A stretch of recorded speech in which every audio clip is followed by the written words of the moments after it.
ऊन चिकन भात दिसतंय की नाही झबराट आणि टेस्टला की नाही असलं भारी लागत होतं. खाल्ल्यानंतर पोटात नुसताच धिंगाणा.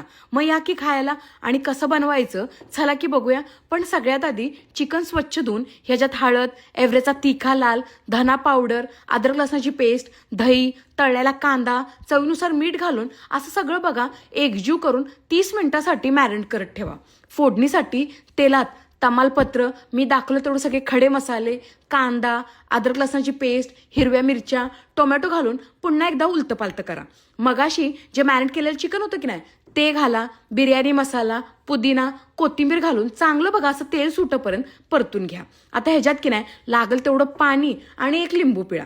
ह्या रेसिपीसाठी की नाही तुम्ही वाटेल ते तांदूळ वापरू शकता. आता ह्याच्यात तांदूळ घालून पुन्हा एकदा सगळं मिक्स करा. गॅसचा फ्लेम मीडियम ठेवा आणि कुकरच्या 2 शिट्ट्या काढा. झाला बघा आपला चिकन भात तयार. आता वरतून की नाही